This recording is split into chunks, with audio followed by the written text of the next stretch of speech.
오늘은 우리가 함께 나누고자 하는 것은 이제 예수께서 사탄에게 시험을 받으신 후에 이제 본격적으로 하나님의 복음의 사역을 감당하는 그 현장에 우리가 놓여져 있습니다. 그럼에 있어서 오늘 우리가 읽었던 14절과 15절의 말씀에 분명히 이렇게 말씀하고 있습니다. 요한이 잡힌 후 예수께서 갈릴리에 오셔서 하나님의 복음을 전파하여 이르시되 때가 찼고 하나님의 나라가 가까이 왔으니 회개하고 복음을 믿으라 하시더라. 이제 요한이 잡힌 후라고 합니다. 그러면 이건 어떤 말이냐? 세례 요한의 사역은 이제 끝이 났다. 세례 요한의 사역은 이제 멈춰졌고 누가 등장하느냐? 예수의 사역이 이제 나타나기 시작하였다. 이제 세례 요한의 외침이 뒤로 물러가고 하나님께서 보내신 그 예수 그리스도의 사역이 이제 등장하기 시작한 그때, 그리고 예수님께서 하나님 나라의 복음을 이제 전하기 시작하시는 겁니다. 그러면 오늘부터 본격적으로 주 예수 그리스도의 공생의 사역이 우리에게 나타나고 있습니다. 그럼에 있어서 오늘 갈릴리 나사렛에서 하신 일이 있습니다. 잘 보십시오. 시험을 받으신 후에 또 요한이 이제 물러난 후에 예수께서 본격적으로 딱 등장합니다. 그리고 나서 뭘 전할까요? 복음을 전합니다. 하나님 나라의 복음은 이것입니다 라고 하면서 천국 복음을 전하려고 합니다. 근데 중요한 게 있어요. 뭐냐? 제자를 택했다라는 겁니다. 하나님의 복음을 전함에 있어서 가장 먼저는 그 복음을 따라가는 제자를 택하여 부르신 장면이 오늘 이 장면이에요. 그러면서 오늘 이 장면뿐만 아니라 요한복음과 마태복음에도 등장하고 있습니다. 요한복음 1장 40절부터 43절에 요한의 말을 듣고 예수를 따르는 두 사람 중에 하나는 시몬 베드로의 형제 안드레라. 그가 먼저 자기의 형제 시몬을 찾아 말하되 우리가 메시아를 만났다 하고, 메시아는 번역하면 그리스도라. 데리고 예수께로 오니 예수께서 보시고 이르시되 내가 요한의 아들 시몬이니 장차 게바라 하리라 하시니라. 게바는 번역하면 베드로라. 이튿날 예수께서 갈릴리로 나가려 하시다가 빌립을 만나 이르시되 나를 따르라 하시니, 여기서도 제자를 부릅니다. 요한복음 1장이에요. 또 마태복음 4장에서도 시험을 받으신 후에 제자를 부르세요. 갈릴리 해변에 다니시다가 두 형제 곧 베드로라 하는 시몬과 그의 형제 안드레가 바다에 그물 던지는 것을 보시니 그들은 어부라. 말씀하시되 나를 따라오라. 내가 너희를 사람을 낚는 어부가 되게 하리라 하시니, 그들이 곧 그물을 버려두고 예수를 따르니라. 거기서 더 가시다가 다른 두 형제 곧 세베대의 아들 야고보와 그의 형제 요한이 그의 아버지 세베대와 함께 배에서 그물 깁는 것을 보시고 부르시니 그들이 곧 배와 아버지를 버려두고 예수를 따르니라. 마태복음 4장에서도 그 전에 우리가 나눴던 게 4장 1절부터 10절의 말씀에 시험 받으신 후에 제자를 부르신 겁니다. 그러면 복음을 전하기 앞서서 제자를 부르신 건 뭔가 중차대한 일이 있다라는 거예요. 이해가 되시죠? 그것을 마가복음 우리가 읽었던 이 장면뿐만 아니라 요한복음과 마태복음에서 동일하게 주님이 공생의 사역하기 전에, 즉 복음에 외치기 전에 제자를 먼저 부르신 것을 목격하고 있다는 겁니다. 뭔가 참 중요한 문제입니다. 그럼에 있어서 우리는 반드시 이것을 기억하셔야 돼요. 왜 제자를 부르셨느냐? 결론적으로 말씀드리면 이들을 통해서 교회를 세우시기 위함입니다. 주님은 이 땅에 영원히 존재하지 않습니다. 주님은 이 땅에 영원히 계시지 않아요. 우리가 잘 알듯이 3일 만에 부활하시고 40일 동안 제자들을 말씀을 가르치신 후에 어디 가십니까? 주님은 마실라 가실까요? 아니죠. 주님은 승천하십니다. 이 땅에 주님이 안 계세요. 그럼 이 땅에 누가 복음을 전해야 됩니까? 제자들이에요. 엄청 중요한 문제입니다, 이게요. 그게 왜 부르신지 아시겠죠? 훗날 나중에 주님이 승천하신 후에 이 땅에 과연 누가 복음을 전해야 되느냐? 그것은 바로 제자들이라는 거죠. 그래서 마태복음 10장 5절부터 7절에 이렇게 말씀합니다. 우리 한번 마태복음 10장 5절부터 7절의 말씀 우리 한번 다 같이 한번 읽어보겠습니다. 다 같이 읽겠습니다. 시작! 예수께서 이 12를 내보내시며 명하여 이르시되 이방인의 길로도 가지 말고 사마리아인의 고을에도 들어가지 말고 오히려 이스라엘 집에 잃어버린 양에게로 가라. 가면서 전파하여 말하되 천국이 가까이 왔다 하고, 이겁니다. 이제 훗날 주님께서 가시고 난 후에 제자들이 천국의 복음을 전하기 위해서. 그러면 오늘 우리가 이 말씀을 통해서 주님께서 제자들을 부르신 그 부르심의 기준을 보겠습니다. 어떤 기준으로 부르셨느냐, 그리고 궁극적으로 부르신 목적. 그래서 부르신 후에 두 가지 일을 하도록 하십니다. 그러나 더불어서 교훈을 나누도록 하겠습니다. 첫째 나눔입니다. 우리 주님께서 제자들을 부르신 기준입니다. 오늘 본문 16절과 17절의 말씀에 기준이 정확하게 나타나 있어요. 찾으시는 분에게 제가 소정의 상품은 없지만 축하를 드리겠습니다. 마태복음 1장 16절부터 17절의 말씀, 우리 한번 다 같이 한번 읽어보겠습니다. 다 같이 읽겠습니다. 시작. 갈릴리 해변으로 지나가시다가 시몬과 그 형제 안드레가 바다에 그물 던지는 것을 보시니 그들은 어부라. 예수께서 이르시되 나를 따라오라. 내가 너희로 사람을 낚는 어부가 되게 하리라 하시니. 자, 하나 있습니다. 부르신 기준이 있어요. 어떤 기준입니까? 보이시나요? 주님의 강권적인 뜻입니다. 주님이 원하시는 자를 부르셨답니다. 예수께서 이르시되 나를 따라오라. 그 한마디예요. 예수께서 말씀하시되 그 배에서 어부의 일을 하는 그들을 보고 나를 따르라. 내가 이제 너희를 사람이 낚는 어부가 되게 하겠다. 이게 기준입니다. 재밌어요. 나중에 12제자들의 면면을 살펴보면 과연 주님의 부르심은 전적인 하나님의 뜻 외에는 없겠구나라는 생각밖에 안 듭니다. 왜냐? 그들의 직업이 다양해요. 어떤 사람은요, 그 당시에 민족의 반역자라고 하는 세리도 있습니다.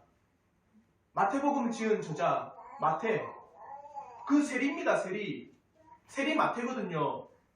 한마디로 이스라엘 민족, 유대 민족의 고열을 빨아서 돈을 많이 걷어서 로마한테 갖다 바치는 자가 세리입니다. 그 당시에.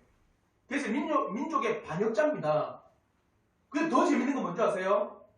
예수님의 제자 가운데는요, 시몬이라는 사람이 있는데 이 사람의 직업이 뭔지 아십니까? 열심당원입니다. 그냥 열심당원하면 우리에게 안 다가오죠. 독립운동가예요. 한마디로 말해서 우리가 1910년에 일본과 강제 병합됩니다. 맞죠? 그래서 나라를 찾기 위해서 열심히 독립운동했던 독립운동가들이 있습니다. 근데 한 공동체 안에 누가 있느냐? 나라를 팔아먹은 자가 있어요. 이해가 됩니까? 열심당원요, 그 당시에 어땠냐? 가슴에 단도를 딱 쥐고 있습니다. 단도가 뭔지 아시죠? 작은 칼. 어떻게 해서든지 이 나라를 팔아먹은 그 매국노를 어떻게 처단하려고 딱 가슴에 칼을 품고 있는 자들이 열심당원입니다. 근데 자기 앞에 제자인 사람이 있는데 누구냐? 자신의 나라를 고의를 빨아먹고 있는 세리가 있어요. 같은 제자입니다. 독립운동가와 나라를 팔아먹은 자가 한 공동체의 제자로 있습니다. 이해가 되세요? 그와 더불어 어부도 있습니다. 오늘 읽었던 베드로, 그리고 세베대 아들 야고보, 그리고 요한, 안드레, 이 네 사람은 어부입니다. 또 재밌는 거는 예수의 동생 야고보도 있습니다. 우리는 이렇게 생각할 수도 있습니다. 그래도 사회적으로 좀 총망받고 인정받고 그래도 제자로 세우려고 하실 땐 어느 직업군 이상 좀 이 땅에서 좀 잘 나가는 사람, 이 땅에서 좀 멋져 보이는 사람, 이 땅에서 어느 정도 위치에 있는 사람을 좀 제자로 삼으면 좀 빛나고 잘되고 하나님의 복음을 더 수월하게 전할 거 아닙니까? 근데 예수께서 택하신 제자들에게는요, 세리도 있었고 열심당원도 있었고 어부도 있었고 예수의 동생도 있었고 수많은 직업군이 있습니다. 세상적인 기준이 아니라는 거죠. 또 성경을 한번 보십시오. 성격도 다양해요. 우리가 읽었던 3장 17절, 우리가 읽지 않았지만 3장 17절에는 이렇게 이야기합니다. 또 세베대의 아들 야고보와 야고보의 형제 요한이니 이 둘에게는 보아노게 곧 우르의 아들이란 이름이 닿으셨더라. 한마디로 야고보와 요한에게는요 그 이름에 뭘 댔느냐? 보아노게, 너는 우르의 아들이다. 별명입니다. 왜 우르의 아들이냐? 누가복음 9장 54절에요. 사마리아에 대해서 이들이 이렇게 이야기하거든요. 제자 야고보와 요한이 이를 보고 이르되 주여 우리가 불을 명하여 하늘로부터 내려 저들을 멸하라 하기를 원하시나이까? 한마디로 이겁니다. 사마리아 고을에 복음이 듣지 않으니까 사마리아 고을에 예수를 배척하려고 하니까 하늘로 명하여 불을 내려서 저들을 멸해버릴까? 이래버리는 겁니다. 얼마나 성격이 맞죠? 불같을까? 그게 야고보와 요한입니다. 그래서 우르의 아들 보아노게라고 합니다. 별명을. 도마는 어땠습니까? 도마. 의심이 가득해요. 주님이 살아났음에도 불구하고 믿질 않아요. 내가 경험하면 믿겠다고 합니다. 불신이 가득한 사람입니다. 도마. 근데 그를 택해 부르셨어요. 더 재밌는 건요. 나다나엘을 부를 때는요. 이렇게 이야기합니다. 주님께서 저에게는 간사함이 하나도 없도다.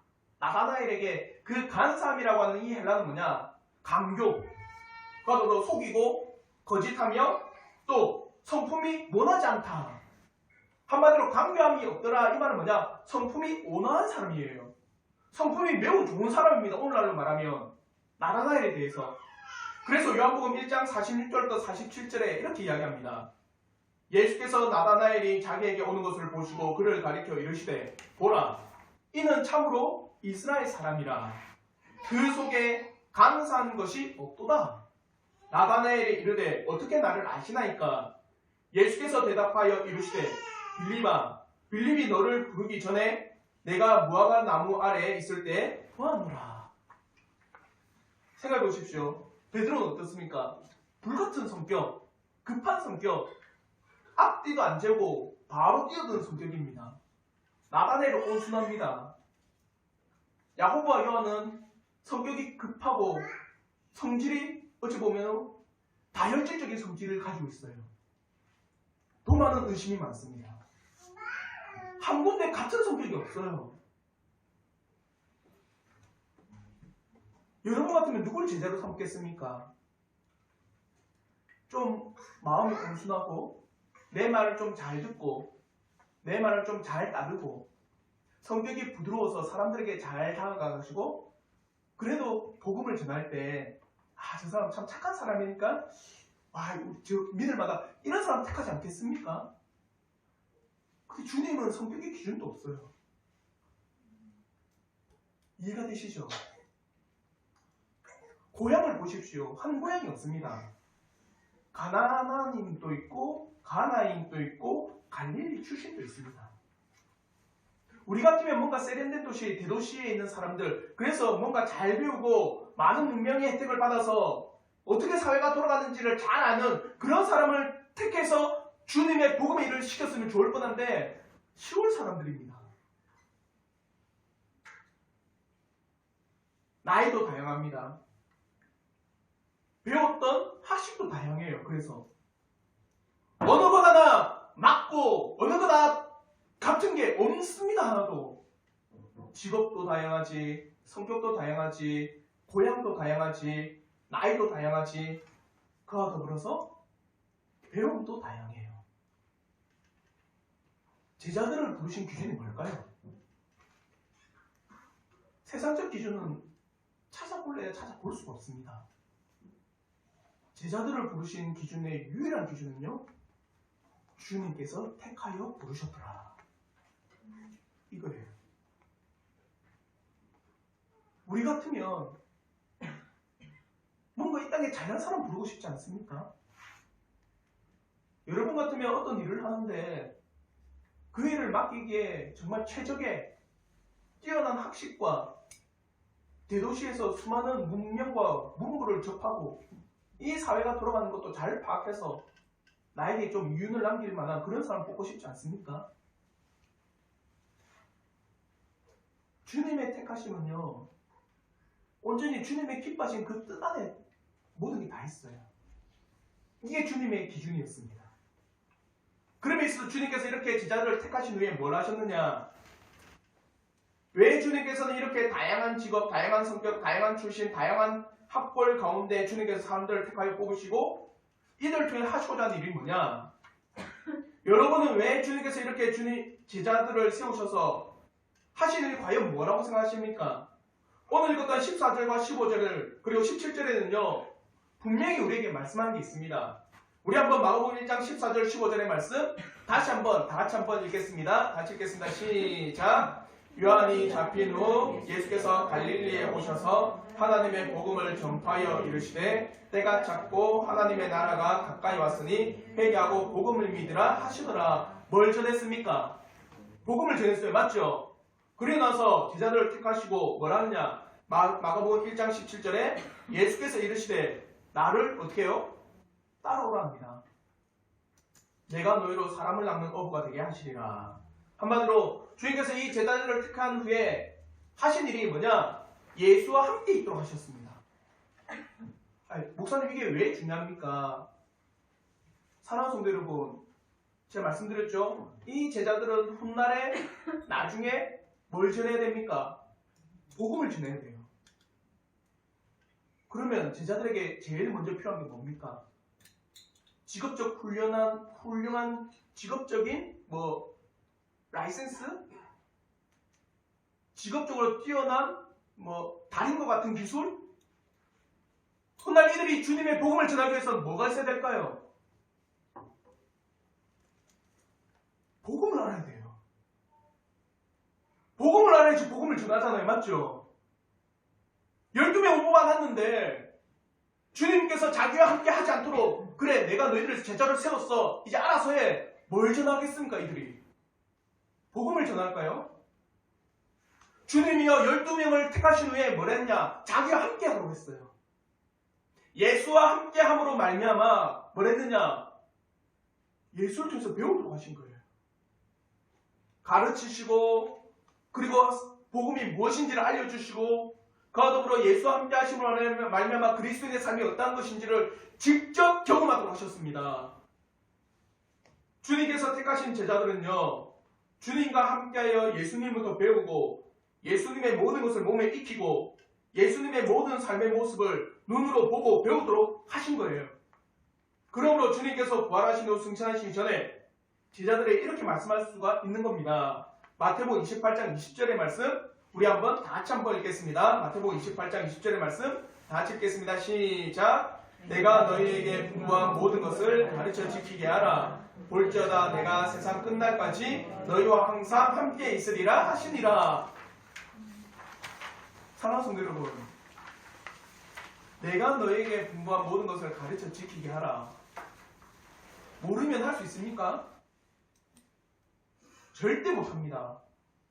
주님께서 12명을 택하여 부르시고 3년 동안 그들과 함께 공생의 사역을 감당하도록 하시고 그러면서 친히 주님께서는 그들에게 믿는 것이 무엇인지 복음이 무엇인지 자신이 누구인지 그리고 너희가 어떠한 존재인지를 끊임없이 가르치며 교육하며 훈련하며 함께 동고동락하며 복음에 대해서 깊이 새겨주신 거예요.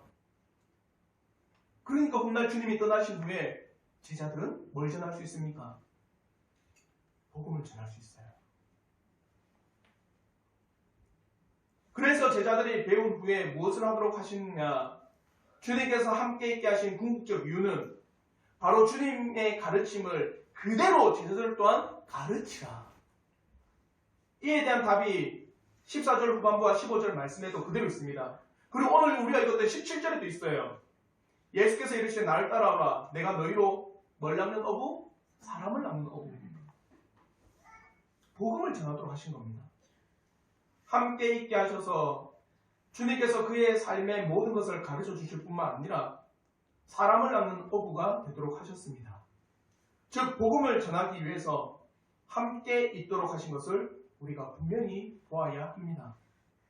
이것은 단순히 이들이 각자의 복음을 전하도록 하시기 위함이 아닙니다.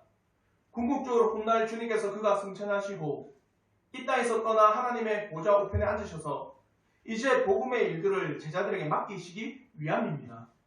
생각해 보십시오. 우리가 첫 번째 나눴던 게 뭡니까? 성격 같습니까? 다릅니까? 다릅니다. 그들의 직업 같습니까? 다릅니까? 다릅니다. 한 복음, 한 공동체, 한 성신으로 말미암아 말씀을 배우지 않았다면 이들은 각자의 성격에 따라, 각자의 가르침 따라, 각자의 학업에 따라, 각자의 배움에 따라, 고향에 따라, 성질에 따라서 뭘 전할까요? 복음을 전합니다. 이해가 되시죠? 한번 생각해 보시길 바랍니다. 세상 가운데 하나님 나라에 대해서 전도도 하며 예수 그리스도의 복음을 전하는 일을 어디서 가능하겠습니까? 나라는 공의를 위해서 존재합니다. 기업은 이익을 위해서 존재합니다. 그러면 교회는요, 복음을 위해서 존재합니다. 그럼 이 교회는 누구를 세우십니까? 사도들, 제자들을 통해서 세워지는 게 교회입니다. 그러므로 훗날 사도행전 2장 이후에 초대 사도들을 통해서 교회가 세워지는 겁니다. 이들이 가는 곳마다 주님의 교회가 세워지는 겁니다. 훗날 바울 사도를 주님께서 택하여 복음의 사역자로 삼으신 것도 바로 교회를 세우시기 위함입니다. 주님께서 자신과 함께 있게 하신 것은 표면적인 겁니다. 궁극적으로 하시는 일은 이들이 참된 복음을 깨닫고 말씀을 깨닫고 주님으로부터 그리스도의 삶을 배운 후에 이들을 통해서 하나님의 교회를 세우고 교회를 통해서 복음을 전하기 위해 이들을 부르시고 택했다라는 사실입니다. 주님께서는 각양 다양한 직업과 성격과 고향 등 다양한 배경을 가진 12를 택하여 가장 먼저는 주님과 함께 있도록 하셨습니다. 그래서 주님과 함께 생활하고 가르치고 진리를 먹이시고 말씀을 먹이셔서 이들이 훗날 해야 할 일들에 대한 정확한 진리를 가르쳐 주신 겁니다.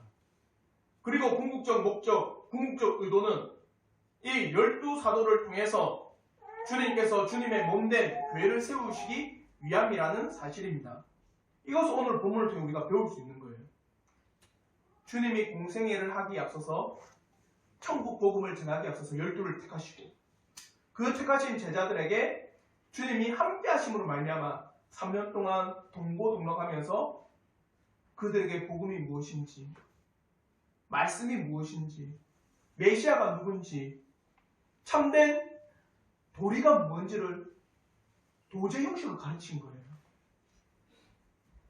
그렇게 가르친 후에 각양 다양한 이 사람들이 한 복음을 일치하신 거예요. 이해가 되시죠? 이 말씀을 통해서 우리가 교훈을 얻기로 합니다. 사랑하는 성도 여러분, 여러분을 성도로 부르신 기준은 무엇일까요? 여러분을 성도로 부르신 그 척도 뭐라고 여기십니까? 여러분을 성도로서 이 자리에 세우신 것이 뭐라고 여겨지시는가요? 사랑하는 성도 여러분, 여러분을 부르신 것은 사회적 기준이 아닙니다. 여러분들에게 어떠한 명확한 사회적 기준이 있기 때문에 주님께서 성도로 부르신 게 아니에요. 우리를 성도로서 부르신 척도는요, 결코 이 땅의 기준으로서 잴 수가 없습니다. 우리를 성도로서 이 자리에 세우신 것은요, 여러분이 사회적 지위가 높기 때문도 아닙니다. 우리를 참된 믿음의 성도로 부르신 것은 사회적 계급, 사회적 직분, 사회적 위치, 사회적 성공, 사회적 명예를 보고 우리를 부르지 않았습니다. 그러므로 고린도전서 1장 26절에 이렇게 말씀합니다. 우리 한번 고린도전서 1장 26절의 말씀 다 같이 한번 읽겠습니다. 시작.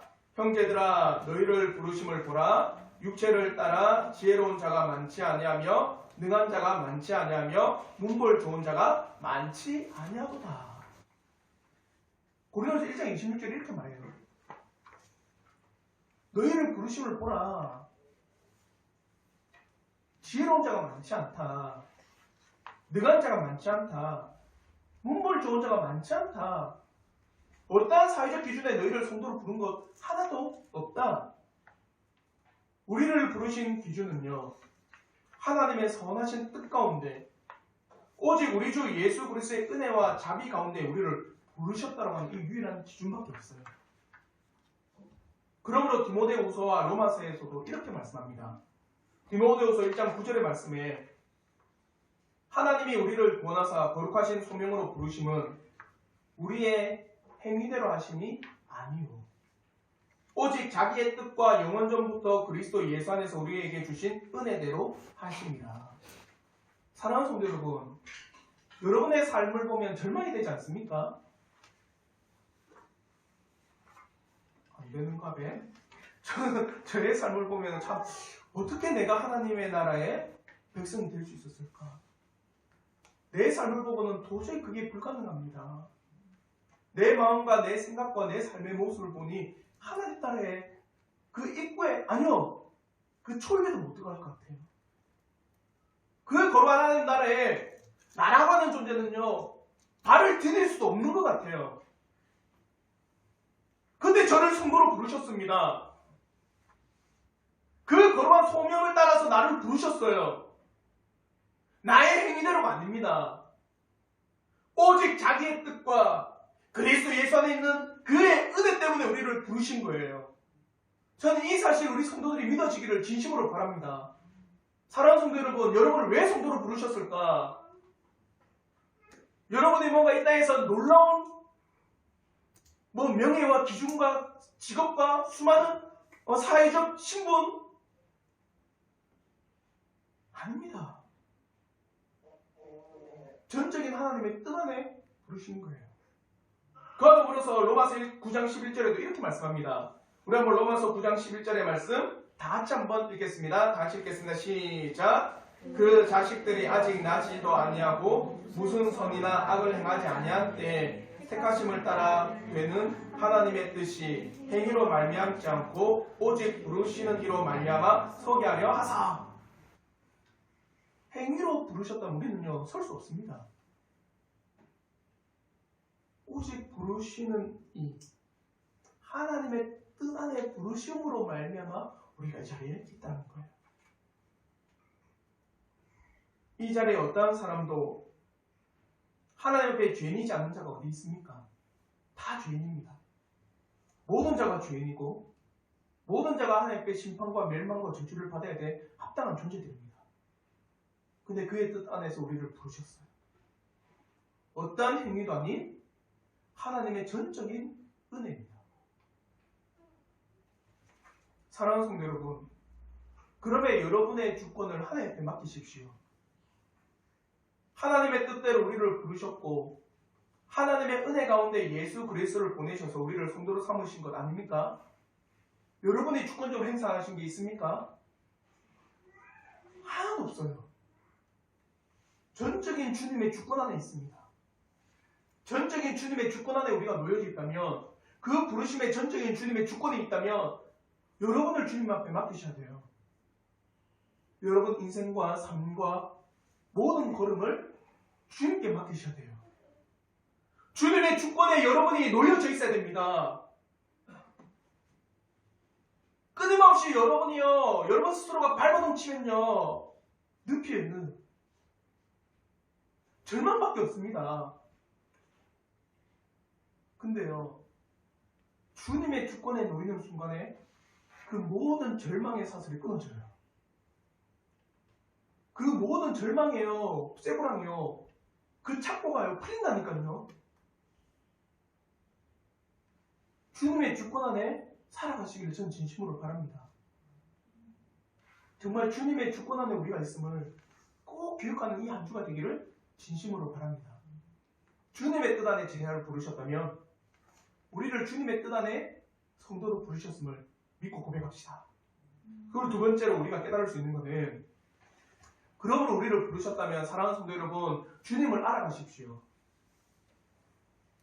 무엇보다 저는 우리 성도님들이 우리 주 예수 그리스도에 대해서 깊이 알기를 진심으로 바랍니다. 12 제자들이 주님과 함께 3년 동안 공생하며 주님의 그 길을 두 눈으로 똑똑히 봤어요. 주님이 걸어가신 그 길을요 직접 경험했습니다. 3년 동안 주님이 어떠신 분인지를 두 눈으로 목격했습니다. 배웠어요. 알았습니다. 저 우리 성도들이 그렇게 진심으로 바랍니다. 뭘 통해서요? 말씀을 통해서. 주님이 보좌를 버리시고 이 땅에 오신 것이 나에게는 어떤 의미가 있는가?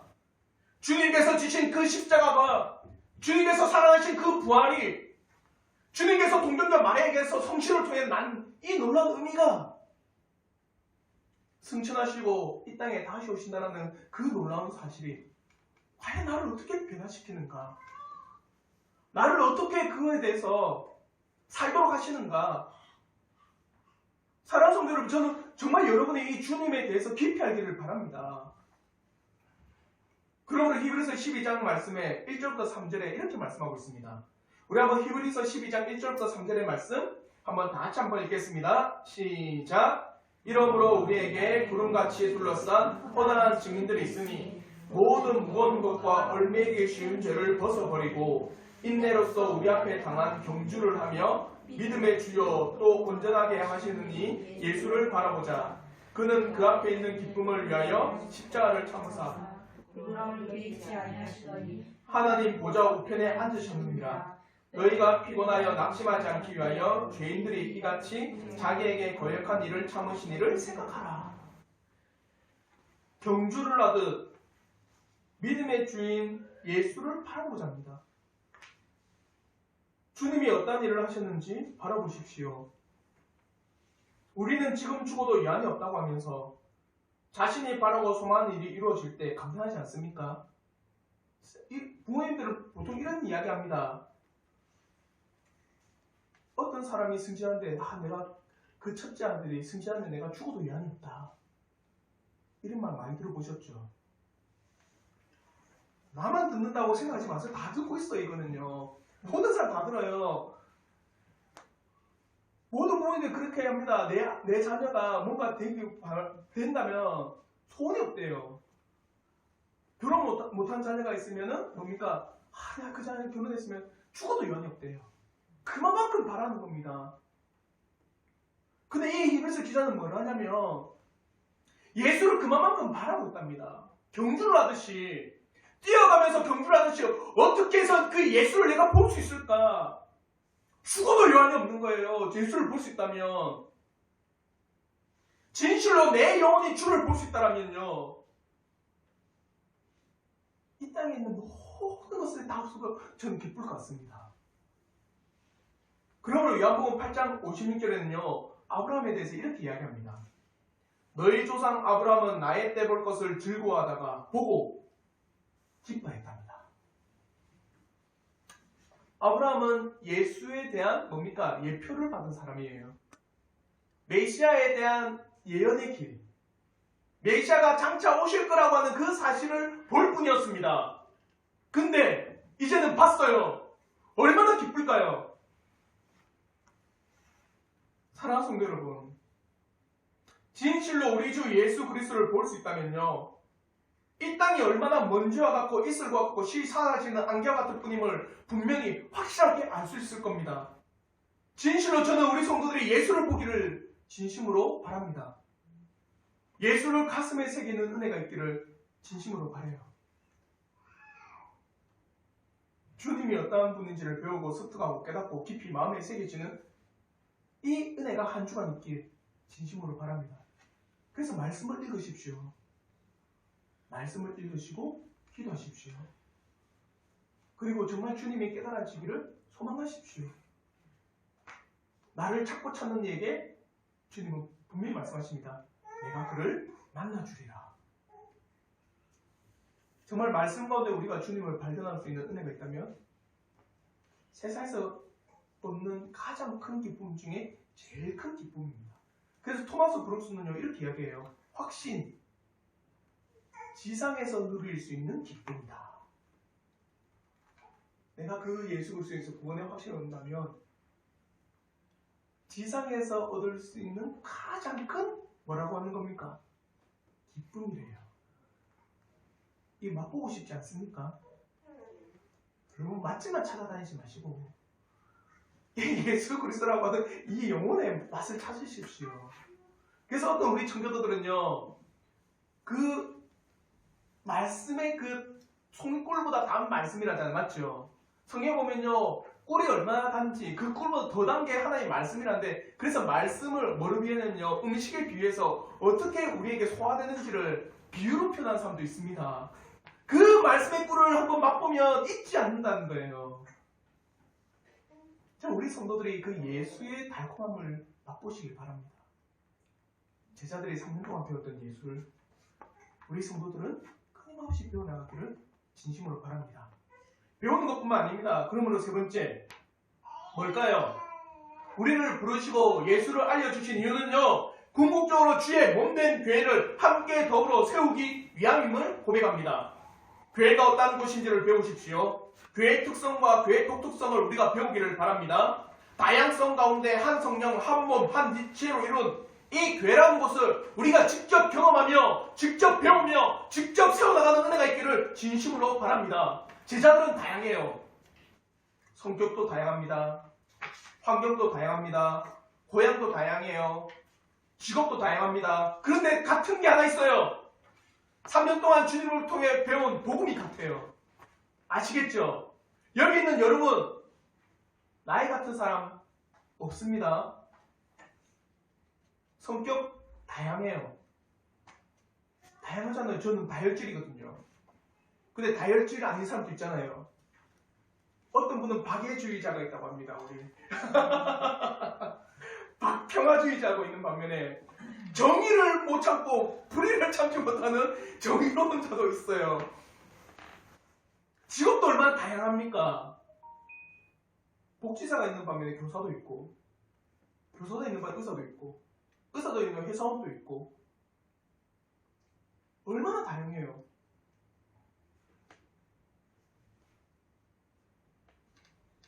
근데 같은 게 있습니다. 사랑하는 성도 여러분, 복음이 같아요. 예수 안에 우리가 한 공동체로 세우셨습니다. 예수 안에 우리가 한 공동체로 한 교회를 세우도록 하신 거예요. 그러므로 고린도전서 12장 13절에 이렇게 말씀합니다. 우리가 유대인이나 헬라인이나 종이나 자유인이나 다 한 성령으로 세례를 받아 한 몸이 되었고 또 다 한 성령을 마시게 하셨느니라. 사랑하는 성도 여러분, 제자들과 같이 주님께서 부르시고 가르쳐 주신 궁극적 목적이 주님께서 머리이신 교회를 세우는 일에 전진하시기를 바랍니다. 우리는 한 성령으로 한 부르심 가운데 한 지체로서 교회를 세우도록 하셨습니다. 이 사명은 이 자리에 있는 우리 모든 분들에게 동일한 사명이요, 동일한 공동체의 목적이 될 줄 믿습니다. 다양한 인종, 다양한 사회적 지위 가운데 한 성령으로 한 몸이 되었고 한 성령을 마시게 하였다고 기록하고 있습니다. 우리가 이와 같습니다. 한 성령으로 한 몸을 이루게 하셨습니다.